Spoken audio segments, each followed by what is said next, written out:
I'm sitting here with Barry Leitch. Barry Leitch, yes, from Scotland, aka the Jackal.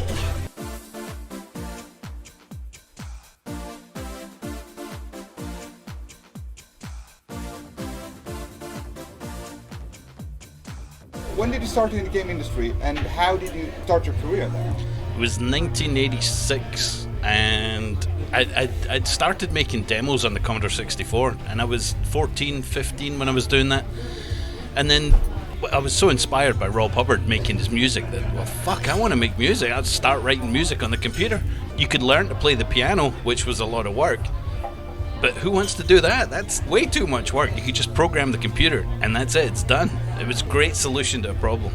Your instrument is not keyboard, and you like programming, you like music, but you didn't care to learn. No, I didn't want to learn. It was too much work. Yeah. I could read sheet music. I could play keyboard very simply. You'll see tonight or tomorrow when I play that I struggle to play the simplest of things. But I made demos, and I sent them to every game company in Britain, and then I phoned them all up. I was 15 years old at the time. You know how arrogant, annoying 15-year-olds are. So, hey, you guys should buy. King of the world. You should buy my music. And eventually, one of the game companies said, "All right, we'll buy this one tune that doesn't totally suck," because most of them suck. They were terrible pieces of music. So, is that an official song then? The first one you? Hiccups. Yeah, it was a game on the Commodore 64. Yeah. And it just went on immediately? From there, when the game was released, I mean, you got to remember there was no internet back then, so the only way to get feedback was from the magazines or from meeting people in computer shops or computer shows and stuff. And so, out of the magazines, when they reviewed it, they said the music was pretty shitty. They didn't like it. So I was like, well, maybe I shouldn't be a composer. Maybe I should be something else. I tried being an engineer, and that sucked, and I tried doing computer programming, and that was boring. So, and some of my buddies were starting to make a game themselves by that point, and I said, well, can you guys write me a better music driver? Because if I have a better music driver, I can probably get something that sounds a little better at least. And so they did. They made a music driver, and I programmed my music in it, and Marauder was the game, the second game. And the reviews for that were much better. It got like 80%. The first one got like 49 or 51%. I can't remember. It was low review. But Marauder got like 83. So I was like, yes, back in the game. Cheers. Nice. Cheers. So were you playing a lot of games by yourself? Oh, fuck yeah. We used to play every game that came out. Yeah. I mean, you can't do that now, but you would buy a couple of games, and then you would copy them for your buddies, and you'd swap. And then you would all go to computer clubs once a week. You'd swap games and demos with everybody there. Plus, we'd swap stuff through mail, trading and stuff. Snail mail, all pre-internet stuff. And then when you became a musician for games, were you continuing playing games? Yeah, still played games. I mean, I still played pretty much every game that came out until probably the early 2000s. That's when it just started to get too much. Then the PC releases got less and less, and console releases got too much, and you just couldn't keep up with it. So. I was the same with the Commodore Amiga. I started with the Amiga, and then I got every game. Every game. In the way you could. BBSs and stuff. People, you'd phone freaking and stuff, so you could. Yeah, we would do all kinds of stuff. But I didn't play very many games. I got the games, and then I listened to the music. I was so much into the music. Like that more? Yeah. I just collected everything, like ripping the mods, getting the ripping software, cataloging it. It's satisfying to do. Yeah, it was like a hoarder. Like, this is my thing. I want to do this. I want to collect stuff. Well, when I was doing all the Amiga games like Lotus, Harlequin, Supercars, Utopia and stuff, I didn't have a sampler or any synthesizer equipment. I had an office with an Amiga. I didn't even have a hard drive. So whenever a new game came out, we would rip the modules out of it, extract all the samples, and save them on discs. So I had discs and discs of samples from all these other games. I had that question in here as well. I was curious about that. Where did you get your samples? Exactly. Why does this? Because some people had really good samples and really. Yeah, they were having these synthesizers, but you were not. No, fuck. The guys in the demo scene had great stuff. I don't know where they got them. They must have had thousands of dollars for synthesizers and stuff because we had nothing. I had one friend that had the Korg M1. Nice. Love the choir and the bass sound. This is so good. Yeah, good stuff. I had one of those at Ocean, and so every tune at Ocean had the choir sound and the slap bass. Because we did the Epic CD-ROM. We did our first CD tracks when I was at Ocean, which was really satisfying. What year was that? 92. So there was me, Dean Evans, and Keith Tinman. We were the three in-house composers, and we only had like 5 synthesizers between the three of us. So you would get to the office early and steal the synthesizers from the other guys' offices, so you could make more of a fuller sound and stuff. I was wondering, was that the year when you started to get the keyboards, or you had them a little bit earlier? That was the first time we had access to them, was when I was at Ocean. Yeah. I'd never had them previously. A musician with nothing, trying to make music out of nothing. It was so hard. It must have been really hard, because there was no internet. No. You got what everybody else was getting. Oh. What's funny now is that people will post an old Amiga tune or something on YouTube, and I'll go listen to the music, and it'd be like, holy fuck, that sounds like one of my Utopia tunes. And I don't know whether they wrote it after Utopia or whether it was before, and I just ripped all the samples. And I love the Utopia soundtrack. Oh my Thanks. god, the choirs and everything. And also, one thing that I think is characteristic with you is the chip sound lead that you have. Oh, right, especially right, in... that was because I couldn't get a good guitar sample. Yeah, but the Hero Quest has it, and also Utopia has some of that. Yeah. That tiny little 32 that byte. makes such a nice sound. It sounded better than... you could have a shitty guitar sample, or you could have a pretty good chip sample. One thing that one of the composers, Dean Evans at Ocean, he used to make these really good guitar sounds. He'd record like 24 different chip tones, just different pulse widths basically, and create a realistic guitar sound out of it. Some of his Waterworld soundtrack stuff for the Super Nintendo was just incredible. So you working with custom software before, but what do you work with today? What kind of software do you work with? These days, I do my CD stuff in Renoise mostly. I like that because it's a tracker, and I spent from the Commodore Amiga onwards. I started composing in trackers, Mod Tracker, Pro Tracker, Pulse Tracker. Every tracker that came out, we tried every single one. In fact, there was one of them.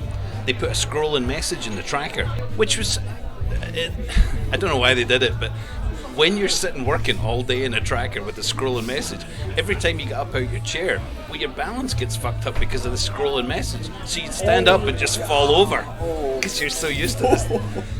So we ended up hacking the text and deleting all the text so it didn't scroll all the time. I use Cakewalk and stuff when I have to do MIDI stuff. For a few years I was using the Macintosh Studio Vision Pro. It was nice, but it's really just like Cakewalk. Exactly. Things like Nuendo and what's the other Steinberg product? Cubase. They're good programs, but they're very complicated. Really, really advanced, and then you have to dig into that and know that. And there's so much things. Yeah, it's like peeling on. You can go so many layers deep, and you can do that in the trackers too. But for speed of composing, when I've got an idea, I want to get it down. So fuck it, just get the tracker. Boom, there it is. It's done. Move on to the next thing, because then you can focus on adding your other layers. That's what I do now when I compose the music or make covers. I do it on the keyboard because I do it and I play it, I learn to play it, and then I know it now. Then I record that track and I have it as a sample, and it's me playing it. It's very good. So it's live. So it's really fun to do it like that. It's I want to play live at some point, but you should do it. Yeah. How much are you following the remix scene? Like Remix Squad and everything? I listen to the stuff on remix.kwed. I did a remix of My Labor of Love, was doing the remix of Hubbard's Sanction. Yeah? Not Sanctioned, Spellbound. So that was... Chris Abbott asked me to do it. I said, I'll do Spellbound because it's the best piece of Commodore 64. It's the definitive Commodore 64 music. And so I was like, well, I should really only spend about a week on it. I spent about a month on the damn thing because I was just so passionate about it. It had to be the definitive version. I thought it had to be the definitive. And I knew Rob was going to listen to it, so it really had to be fucking good. So I spent way too long on it. I sent it to Rob, and Rob's like, it's not bad. I was like, yes. He liked it. He didn't hate it. Do you keep track of your own on the covers of yours, like specifically, or in general? In general, I mean, I listen to them whenever I see one. I was like, oh, let's have a listen to that and see what they've done. Because some people do some really creative stuff, and it's always nice to hear when they come at it from a different angle. Yeah. I mean, sometimes it's frustrating because people just, you know, they take the old mod file and then just assign MIDI instruments. And you're like, well, I could have done that.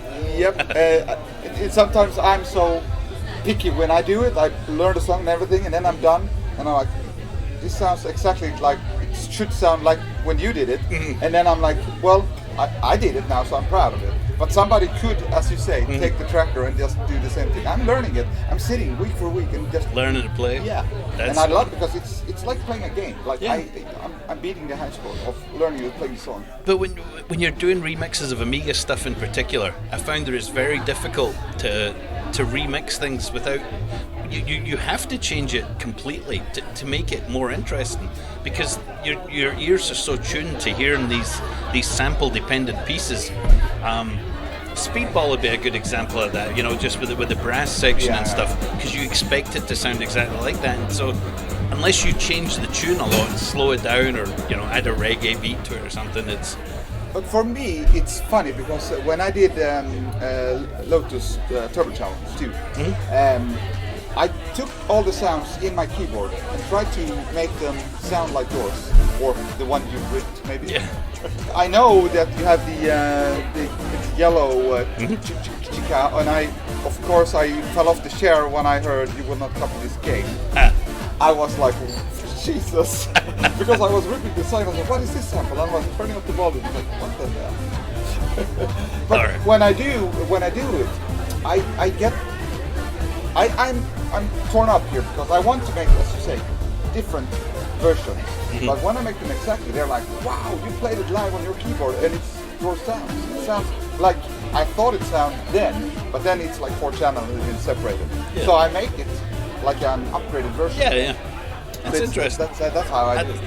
I need to listen more to your remixes so I know these things. Okay, so the samples in that. So like I said, we had no way of getting samples. Well, one day someone showed up at the office with a CD drive. It's like, what the fuck? We can read CDs now? Okay, who's got music CDs? So I go and I grab all the CDs that the artists had and the programmers. Give me your CDs. So I take all the CDs in the office and I go through them all, and usually at the beginning or the end of the songs there was a chance you could find a few instruments, maybe a guitar lick or something. So I got Yellow's Oh Yeah, we could find the jazz from that, and Pump Up the Jam was where I got the chords from. Yep. So I'd ripped those sounds out, and then the melody for Lotus, I had a dream one night, and the melody, I woke up with this idea for the melody. I dreamed it. I was like, well, fuck, I need to get to the office quick and write this down. So that was how Lotus 2 title came about. That's cool. I love the solo part when it goes to where it just drops to the yeah, but also the chip sound.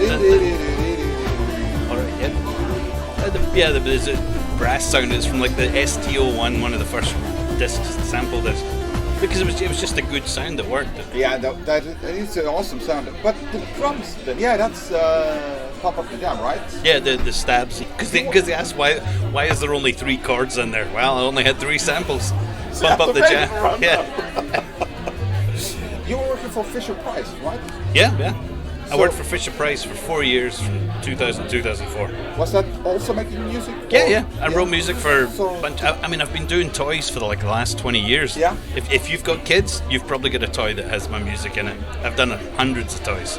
I mean, I've still got all the mod files. I create mod files when I'm developing for these. So. Wow. And how did you make the mod files then? Did you make it as a sample and put it in as a No, I program it onto the chip. Usually the proprietary chip software. Each chip has different software, so to program it directly for those. But you did it, okay, so you made a draft in the Pro Tracker or in a tracker, and then you had to program it. I use Scale Tracker. I still use Scale.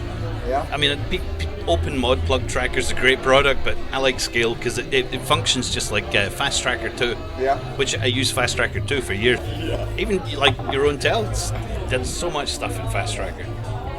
It's awesome. The trackers has made such a. I've watched some documentaries on the trackers. It's like, oh my god, I love the history. I was like a junkie of whenever the version comes out, the new version from Mahoney and Cactus and everything. Mahoney and Cactus. Star Trek and all the, I had to download the latest version all the time. Every time. And check out the features. What's the new features? New features, a new command, because you just improve your music. Yeah. Cut a sample off or re-trigger it. Yeah, exactly. That thing, when that came, it was like, Jesus. Like, it was evolving so much. It was really cool. It changes everything. Yeah. What was your favorite platform to make music on? You have made on several platforms, like Nintendo as well. I think I've written music on more platforms than anybody else in the world, in history, just because of all the video game systems. When I was working for Imagitech, at the time there was the Commodore 64, the Spectrum, the Amstrad, the BBC, the Amiga, Atari ST, Game Boy, Game Gear, the Sega Genesis, Super Nintendo, all those 8 and 16-bit systems. So we had a proprietary, our own music driver system. We developed a unified data format, so I could write music on one platform and then easily convert it so it would work on all the other platforms. We just had to tweak the instrument data for each system. Now, one of those systems at the time in 1991 was the Roland MT32 PC sound card. It was about $1,000 at the time in 1990 money, which is, I don't know, it's like $3,000 today. But people would spend $3,000, all this money for the MT32, and they would have a sound blaster, so they could have digital audio. So you could play games like Wing Commander with a full orchestral soundtrack and speech. I mean, we take it for granted. Everything has these today. At the time, it was just mind-blowing. So I loved the MT32, and we had our own custom software that I designed with a guy called Leslie Long. He worked at Imagitech and then worked at Ocean. So we made it at Imagitech, and then we ended up taking it to Ocean and improving it. We changed it so it could work on the Super Nintendo and the Ad-Lib, and we were going to make it work on Genesis as well, but I think we got bored with that. The Genesis was too much work. I mean, if you go back, if you liked like Utopia and Hero Quest and stuff, all those tunes have an MT32 version that I worked on, and they're all 20, 30 channels. It's how I imagined it at the time. Wow, cool. So when you look at the list of games that I've worked on, I've got like over 400 games, 430 I think, because so many of them were on like 10 or 11 different formats. Your Spectrum, Amstrad, Amiga come on. Wow. And that was Tommy Tallarico has the official Guinness Book of Record for having more games than anyone else, but he hasn't done as many as me or what's his name, Brimble. Alistair Brimble's done a fuck ton. A whole bunch. Alistair's done a lot as well. So do you play any instrument at all? I play the keyboard a bit. I mean, I work out chord progressions and stuff. If I'm trying to write a tune, I'll sit and dick around at my computer for a bit. I mean, I sequence it out on my QWERTY keyboard in the tracker, or I'll go down to my piano and jam out on that and stuff. So I get ideas that way. For the last 20 years, basically, I've been writing a lot of toy music and the occasional video game. Like the Dark Quest series, that was... The programmer was a big fan of the Hero Quest games, so... so that's why you get the request, they hear old stuff and now they go, what about Barry Leitch? Is he still on? Yeah, he loved the music for that, and he wanted, to continue to expand the music further, so we did that.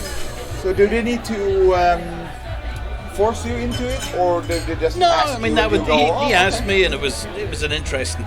I call them my passion projects. Usually I try and limit myself to like one passion project a year, because otherwise I get too, it's like, I'll end up saying, I'm going to remix Rob Hubbard's Spellbound, and I'll do this, and I'll do that, and it's like, I get overwhelmed, so I try and limit myself.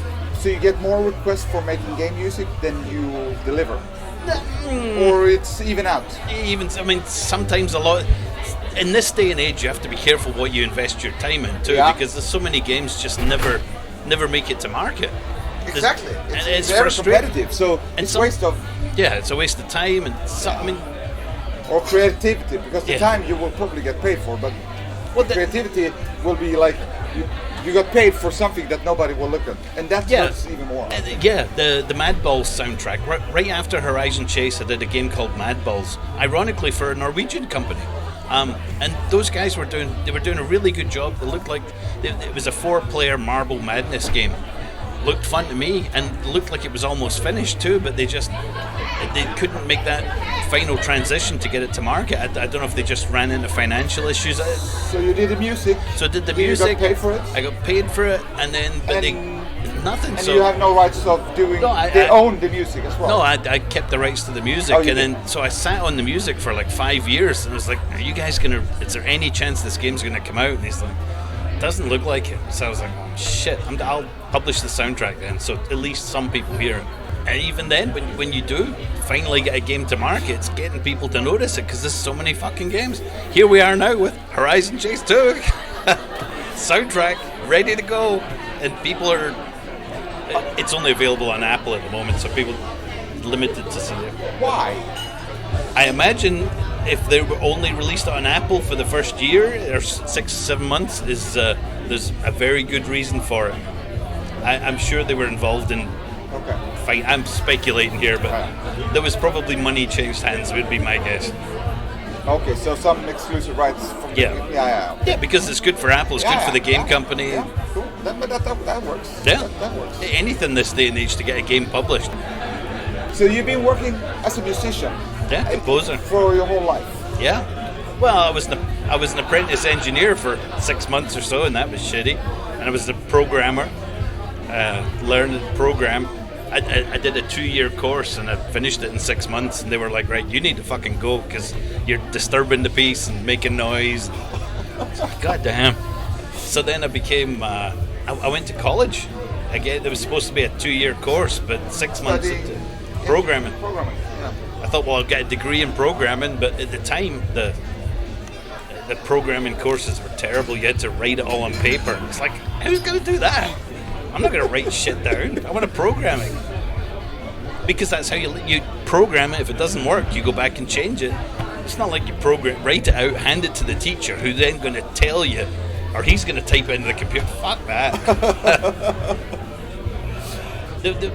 When I first did Horizon Chase, the first one, we did a remix contest for it, and one of the guys, he took one of the new modern tunes and he made a chip version out of it, which I thought was I really got a kick out of it. That is awesome. Because he limited himself to like 6-note polyphony, and I like to think that, I mean, whenever I write a piece of music, or whenever I used to, it was always written so it could be transcribed easily to the Spectrum or the Amstrad or the Commodore 64. So you could limit it easily to 3-note polyphony or something. That's cool. So it's nice to see even the new tunes you can still do that with. Yeah, which of your songs do you think has the greatest or biggest impact in all these years? Well, all the years, I know it's the Top Gear one. The Top Gear Vegas. From Nintendo. Yeah. And did just that came because out at the same time as Lotus, or just after? Just after. It's because the same base of code? Or? No. The Gremlin had magnetic design doing the Amiga versions. Yeah. And of course they weren't licensed to do Super Nintendo stuff, but Gremlin couldn't release Super Nintendo stuff, but Kemco could. So Kemco were going to be Gremlin's publisher. Gremlin could get the development hardware to do the Super Nintendo game, and so they had a programmer, an artist in-house do that stuff to do the actual game. So there is some DNA going into it, yeah, but they were just like from scratch. Copy the Amiga one, make it like that. Get Barry to do the tunes. Cool. And that's why you probably ended up with Horizon. Yeah, as well. Just because in South America, out of all the places in the world, Top Gear is Mario popular. It's that level of popularity, which is mind-blowing. I mean, when I went there, my buddy made a point of, he would like, everybody knows this music. Let's just stop someone in the street, and he would stop people and say, hey, do you know the the Top Gear music? And the guy would be like, oh yeah. He'd start fucking whistling the tune. Everybody does know the tune. What is your connection to South America? Is that? It's not one anything game. Else. No, it's the game. It's not you going there and knowing somebody. Or no. It was all from that Top Gear, just because I think you went down there a couple of times. Yeah, but I've been down twice for. I went down with Video Games Live. I did an orchestral arrangement where I did a medley of Top Gear and Horizon Chase. Yeah. And so we did some concerts in Rio de Janeiro and Belo Horizonte.